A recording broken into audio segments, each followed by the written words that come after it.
आज हम न्यूटन के लॉ को पढ़ेंगे। न्यूटन का लॉ फिजिक्स के लिए बहुत ज़्यादा इम्पोर्टेंट है। न्यूटन के लॉ के कारण हम एक पत्थर को बिल्डिंग से फेंक कर उसका बिल्डिंग का हाइट को निकाल सकते हैं, इसलिए न्यूटन का लॉ बहुत इम्पोर्टेंट है।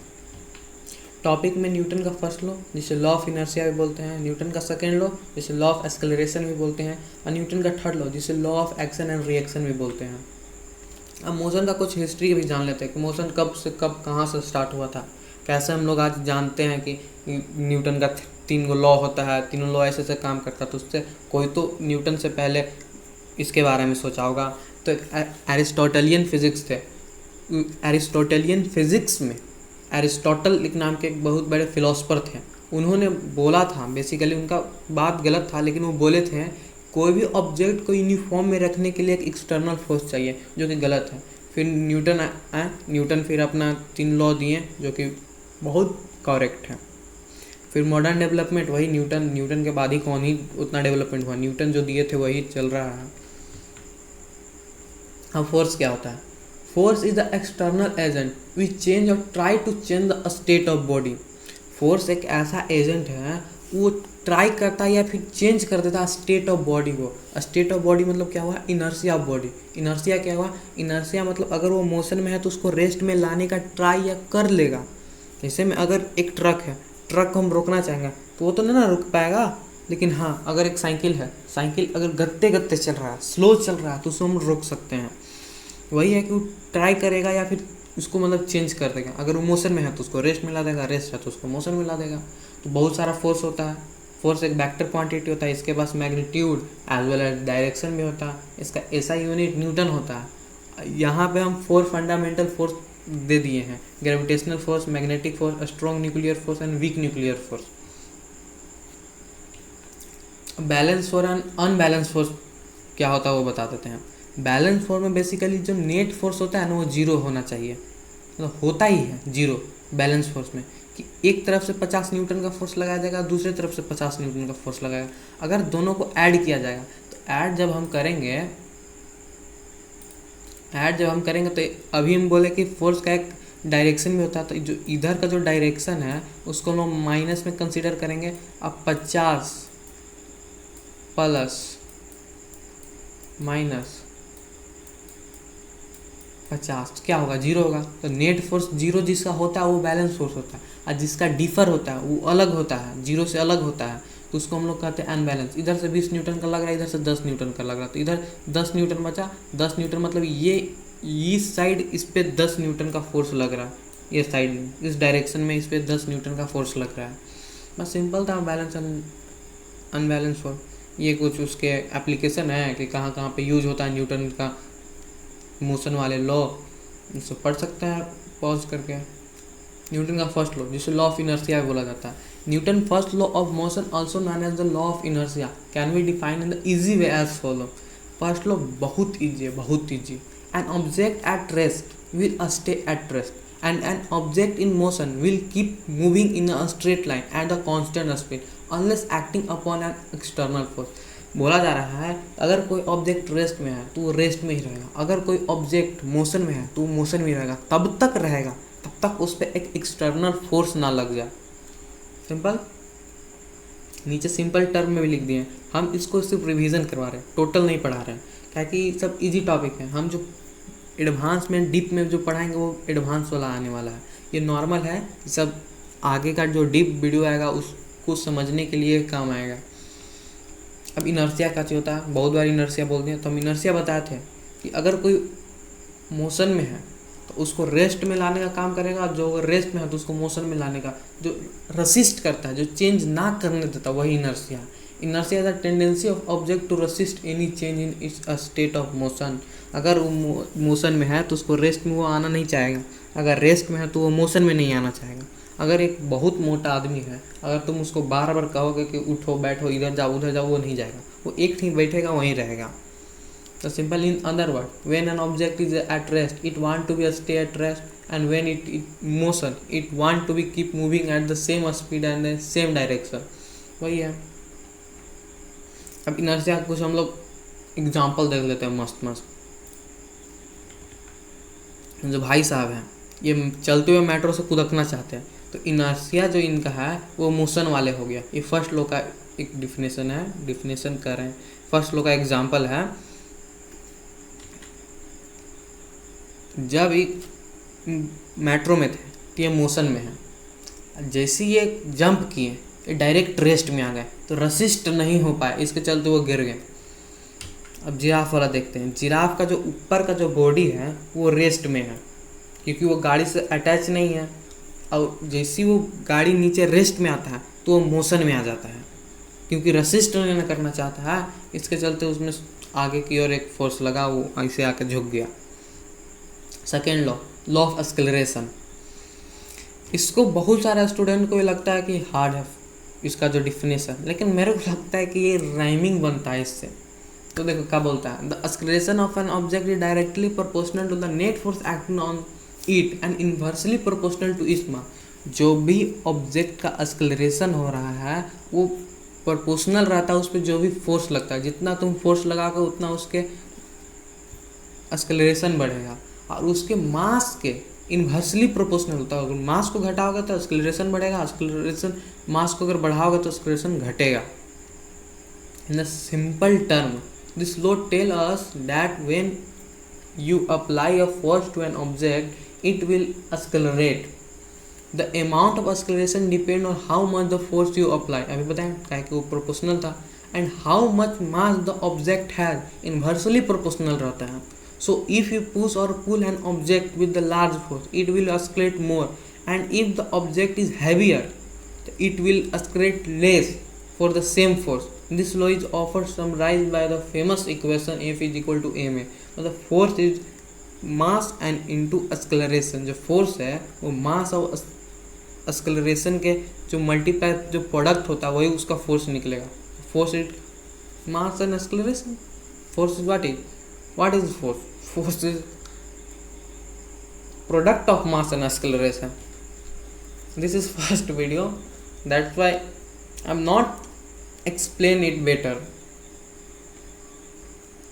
यहाँ पे है net force acting on the object, mass उसका mass, and acceleration of the body, ऐसे जानते हैं। In the simple term Newton second law tell us the force required to accelerate an object. ये बहुत इंपॉर्टेंट है। सिंपल टर्म में Newton का जो सेकेंड लॉ है वो बताता है कितना फोर्स, मतलब tell us that the force required to accelerate an object, कितना फोर्स एक बॉडी को एक्सेलरेट करा सकता है। कैसे निकालेंगे? पहले बॉडी का मास लेंगे और उसका कितना एक्सेलरेशन करवाना वो लेंगे और फोर्स निकाल लेंगे। या सिंपल बॉय। अब ये बुक वाला, बुक में यही लिखा हुआ था, Newton second law of motion which state that the rate of change of momentum of an object is directly proportional to the net external force apply to it. हमको ये राइमिंग लगता है, हमको मस्त लगता है। ये बोल रहा है rate of change of momentum. Momentum क्या होता है? P is equal to M B mass into velocity. ये क्या हुआ? इसको फोर्स भी तो बोल सकते हैं, बोल सकते हैं ना। तो बोल रहा है which state that the rate of change of momentum of an object is directly proportional to the net external force apply to it.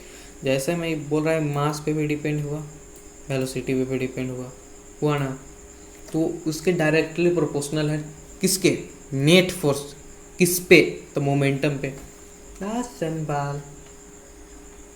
Momentum is the quantity of motion. Motion क्या कर सकता है उसका क्वांटिटी, लेकिन यहाँ पे क्या लिखा हुआ है? Momentum is the quantity of motion of an object has. Lol. Momentum quantity of motion of an object. Momentum जो होता है वो मोशन का क्वांटिटी होता है। मोशन क्या कर सकता है वही यहाँ पे है। अबे कंफ्यूज कैसे हो जाता है? वही है, यहाँ पढ़ सकते हैं। In the other word momentum is the property of the moving object that depend on the both its mass and its velocity. खत्म करो। Formula of calculating momentum is mass into velocity, और simple way P is equal to M v. P हमेशा छोटा रहेगा, okay, where P is equal to momentum, m is equal mass and v is equal to velocity. How object interact and how force affect there motion, यही momentum है। Object से interact कैसे कर रहा है, फोर्स क्या अफेक्ट कर रहा है, यही मोमेंटम है। अब फोर्स जो एफ इज इक्वल टू ए में पढ़ल थे ये वाला, इसको डेरिवेशन कहाँ से निकालेंगे, आया कहाँ से। देखो हम लोग जानते हैं कि force is directly proportional to momentum. तो यहाँ पे मोमेंटम, जैसे मोमेंटम फोर्स भी मोमेंटम को बोला जाता है, जैसे फोर्स मोमेंटम ही है, ऐसे जो इंटरलिंक सब है, तो इसलिए कंफ्यूज नहीं होने का। कुछ को लगेगा कि हम गलत बताएं पीछे, लेकिन एक्चुअली वो सही है, उसको गलत मानना है, गलत मानना दो। फोर्स डायरेक्टली प्रोपोर्शनल था किसके, मोमेंटम के टाइम पे, rate of change of momentum में था, तो मोमेंटम चेंज हो रहा था, टाइम लगाएंगे ना। अब force is directly proportional to momentum को इसे लिख सकते हैं फाइनल माइनस इनिशियल, यस लिख सकते हैं, और टाइम को टाइम लिख देंगे। फोर्स, अब इसको कॉमन ले लेंगे, एम को बाहर निकाल लेंगे, इसको इसे बना देंगे v minus you by T. अब ये एक्सेलरेशन बन रहा है, एक्सेलरेशन का भी ऐसा ही होता था, मोशन वाला चैप्टर पढ़े है ना, उसमें ई v माइनस यू मतलब final minus initial by time acceleration होता है, तब हो गया एफ इज इक्वल टू, अब ये जो प्रोपोर्शनल था, अब इसको हटाने के लिए कांस्टेंट लगाना पड़ता है, तो कांस्टेंट यहाँ पे हम लोग के को लगा दिए। अब के का वैल्यू हम 1 रख लेते तो हट जाएगा, क्योंकि मल्टीप्लाई होगा तो उसका वैल्यू ही क्या है, आ गया F is equal to M A, easy था ना, बस सिंपल फोर्स। एक सेकेंड,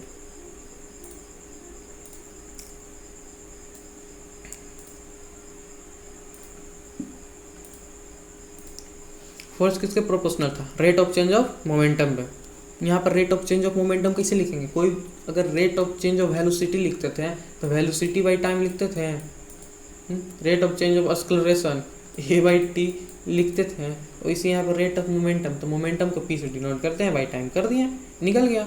अब जो मोमेंटम जब है, मोमेंटम का कहाँ होता था वैल्यू, एम भी, तो एम भी जो हुआ मास इंटू वेलोसिटी, उसको M initial minus M final कर सकते हैं, ऑफकोर्स कर सकते हैं, कि इसको वेलोसिटी को तो निकाल सकते हैं ना, फाइनल माइनस इनिशियल करके, उसको यहाँ पे कर दिए, और यहाँ पे एक्सेलरेशन का आ गया तो निकल गया।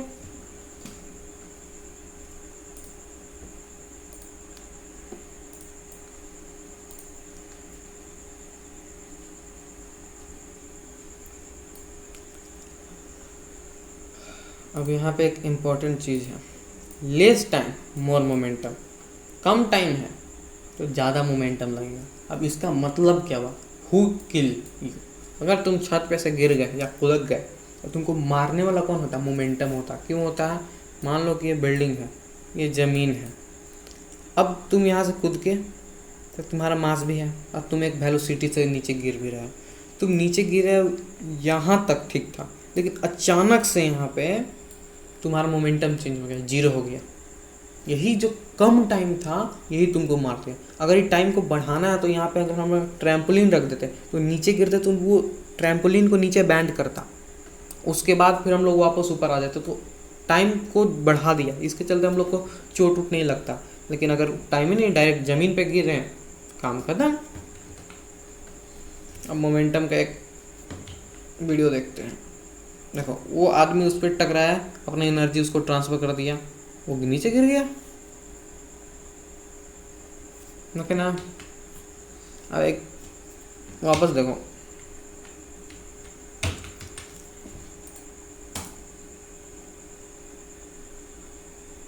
किधर से चलता है, अबे अबे सिंपली बता देते, ये आदमी था, इसे टकराया तो मोमेंटम उसको भी दिया, उसको भी एक पीछे की ओर फोर्स लगा, इसको भी एक फोर्स लगा। क्यों लगा, थर्ड लॉ के कारण। थर्ड लॉ आगे पढ़ेंगे और हो गया मोमेंटम। वही कि मोशन क्या कर सकते हैं। Example, suppose we have an object with the mass 5 kilogram and a force of 20 Newton is applied to it. We need to find the acceleration of object. देखो एक्सेलरेशन कैसे निकलेगा, F इज इक्वल टू ए में होता था। अब तुम क्या करो, मास को इधर ला लो, अभी मल्टीप्लाई में है तो डिवाइड में आएगा, क्या हो जाएगा,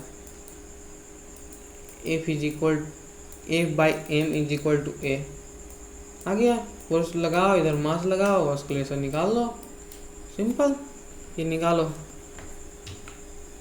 दूसरा, suppose we have a ball with the mass of 0.5 kg and it roll at the velocity of 4 meter per second. We need to calculate it momentum।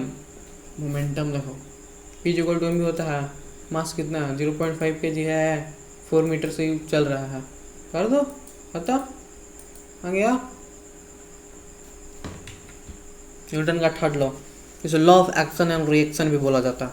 Newton third law state that every action there is an equal and opposite direction. This means that when one object exert a force on another object, the second object exert an equal force in the opposite direction back on the first object. In a simple term, it means that if you push on something, that something will push back you with the same amount of force but in the opposite direction. तुम north में तुम अगर धक्का दोगे ऐसे नहीं होगा, देखो तुम इधर से धक्का दिए किसी को, तुमको भी इधर से अपोजिट डायरेक्शन में मिलेगा।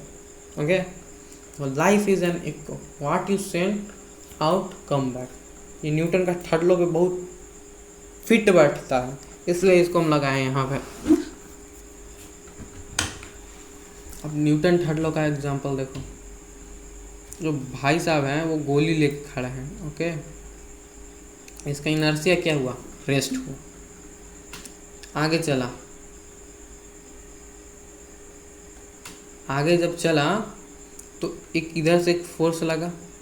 ओके, तो एक अपोजिट में फोर्स लगना चाहिए ना, ये अच्छा से इसको पकड़े हुए नहीं थे, इसके चलते जब इस पर बैक फोर्स लगा तो पीछे की ओर फेंका गया। अभी देखते हैं नेक्स्ट, रॉकेट है, रॉकेट नीचे थ्रस्ट मतलब नीचे फोर्स लगा, इसके चलते एक ऊपर उस पर अपोजिट फोर्स लगा, इसके चलते वो ऊपर गया। और इसको ऊपर निकलने के लिए कितना फोर्स चाहिए उसको बोला जाता है एस्केप वेलोसिटी। एस्केप वेलोसिटी वो 11 क्लास में पढ़ना, वो आगे बताएंगे। ये मेरा फर्स्ट वीडियो है, बस सिंपल न्यूटन का लॉ हम समझा रहे हैं, इसमें थोड़ा बीच बीच में फंस जा रहे हैं, लेकिन कोई बात नहीं, हम अपने आप को इम्प्रूव करना चाहेंगे। फिर एक बॉक्सिंग वाला था, बॉक्सिंग वाला वापस ये रबड़ था, उधर से फोर्स लगा रहा था इस पर रबड़ पे, रबड़ भी इसको एक फोर्स लगा के आगे भेज दे रहा था। एक कंजर्वेशन ऑफ मोमेंटम, जितना भी फिजिक्स में कंजर्वेशन है सब चीज़ का बहुत इम्पोर्टेंट है। Conservation of momentum means that when an object collide or interact with each other, their total momentum of push remain the same as long as nothing outside the interaction interferes. The motion they have before the interaction will be exactly the same as the motion they have after the interaction. तो बोल का रहा है कि पहले जो उसका motion मतलब जो उसका आती था मोमेंटम था टकराने से पहले दो ऑब्जेक्ट को, टकराने के बाद भी वही रहेगा, सेम रहेगा, कंजर्व रहेगा दोनों ऑब्जेक्ट में। जैसे यहाँ पे है कि एक बॉल इस पे मारा कि एनर्जी ट्रांसफ़र किया, इस पे चला गया, फिर इस पे मारा, फिर ये भी इधर एनर्जी ट्रांसफ़र होकर इस पे लगा, तो जो इसके पहले जो इसका मोमेंटम था टकराने से वो बाद में भी वही रहा। कंजर्वेशन ऑफ मोमेंटम है। एक बड़ा सा मास का बॉल है, मतलब मान लो कि 5 kg का ही है, ये 2 kg का है, 5 kg का है, 2 kg का है, मान लो इन्हीं दोनों टकराए, ठीक ना, टकराए। जो इनका पहले मोमेंटम था तो पहला मोमेंटम दोनों को निकालने के लिए दोनों मोमेंटम को ऐड करेंगे, यही ना करेंगे, क्या दूसरा कुछ करेंगे नहीं, तो दोनों को जो ऐड करेंगे जो मोमेंटम निकलेगा टकराने के बाद, तो यहाँ पे भी वही निकलेगा। देखो कंजर्व कैसे होता है, जो बड़ा वाला मास है उसका वेलोसिटी कम होगा और जो छोटा वाला मास है उसका वेलोसिटी बढ़ेगा, ठीक ना। क्या है कि मास अगर ज़्यादा है तो वेलोसिटी कम होगा और जिसका मास कम है उसका वेलोसिटी बढ़ेगा और वैसे कंजर्व रहेगा। जब इन्होंने दोनों टकराया तो टकराने के बाद जब ये आया तो पहले मान लो कि इसका जो मोमेंटम था वो लेट्स से कितना लिख देते हैं, 100 लिख दे रहे हैं। ओके, एक एग्जांपल ले रहे हैं, इसको टकराने के बाद भी 100 रहेगा। अब देखो, अब इसको दोनों मोमेंटम को ऐड करना होगा, पहला मोमेंटम 50 दे रहा था दूसरा 50 देगा, ऐसा नहीं होता। एक को मान लो कि अगर 80 है तो एक 20 होगा, ऐसे कंजर्व होगा, क्योंकि एक को मास बड़ा है एक को मास कम है। इसका फार्मूला होता है मास 1 और इसका स्पीड जब इनिशियल स्पीड प्लस मास दूसरे ऑब्जेक्ट का मास और उसका इनिशियल स्पीड और टकराने के बाद वाला मास तो वही रहेगा और वेलोसिटी चेंज होगा पहले ऑब्जेक्ट का, फिर मास दूसरे ऑब्जेक्ट का भी सेम रहेगा और दूसरे का वेलोसिटी चेंज होगा, ऐसे कंजर्व हो जाएगा। डेरिवेशन है कंजर्वेशन ऑफ मोमेंटम का, इजी है, तुम देख लो।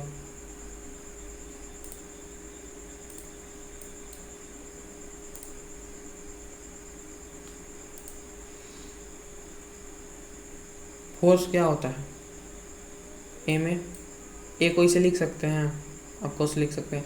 और कंजर्वेशन ऑफ मोमेंटम क्या है, थर्ड लॉ है, जितना हम फोर्स लगाएंगे उतना ही फोर्स हमको आएगा, बैकवर्ड लगेगा, अपोजिट डायरेक्शन में लगेगा मेरे पे। तो फोर्स है, तो फोर्स का डायरेक्शन होता है इधर माइनस कर दिए, force is equal to minus force, हो सकता है ना थर्ड लॉ के अकॉर्डिंग। फोर्स को इसे लिख सकते हैं ना, F is equal to M, और एक्सेलरेशन को इसे तोड़कर नाउ फ्रॉम वन, मतलब जो इक्वेशन वन था उससे। अब फोर्स को पी वाई टी भी लिख सकते हैं, momentum, rate of change of momentum, yes दोनों को वही लिख दिए।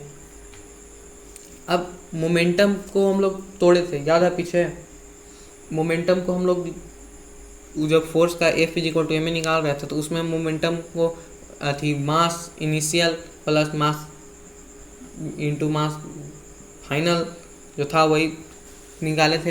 तो इसमें से मास को कॉमन ले लेंगे और initial final minus initial by time कर देंगे, ये इसके साथ भी यही कर देंगे, इसको रीअरेंज करके निकाल लेंगे। तो दोनों को ऐड करने पे जीरो आता है, क्यों आता है, ताकि एक निगेटिव डायरेक्शन में, निगेटिव मतलब अपोजिट डायरेक्शन में, और दोनों को ऐड करेंगे तो प्लस माइनस माइनस हो जाएगा और दोनों सेम ही रहेगा, क्योंकि कंजर्व हो रहा है तो टकराने और टकराने के बाद दोनों सेम रहेगा, सिंपल। अब ये बताओ, a rocket is blasting of into space, the rocket exert a force of 15,000 Newton on the exhaust gas backward. Okay, according to the Newton third law, what is the magnitude of force experienced by the rocket in the forward direction? मतलब एक rocket है, ये 50,000 Newton का force लगाया, okay नीचे, तब question पूछ रहा है कि इस पर कितना न्यूटन का फोर्स लगेगा, जल्दी बताओ।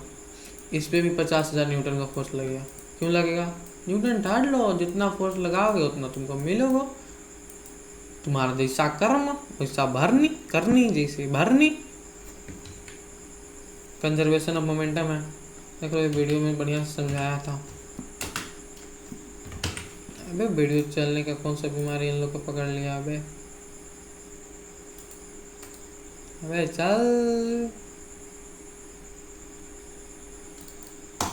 अबे क्या बीमारी नहीं हो गया, रहने दो, ये सब चलेगा ना। देखो कंजर्वेशन मोमेंटम, उसको जितना टक्कर हुआ इसको भी उतना टक्कर हुआ,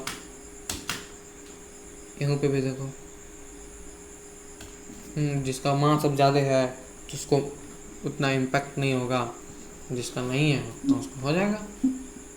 ये प्रॉब्लम को देख लेना, रॉक के कैसे कैसे बनाया गया है, ताकि वीडियो का लेंथ ज़्यादा बड़ा हो जा रहा है। ये हम एगो बना देते हैं, ये है इम्पल्स का, जो कि हम इम्पल्स बताया नहीं है।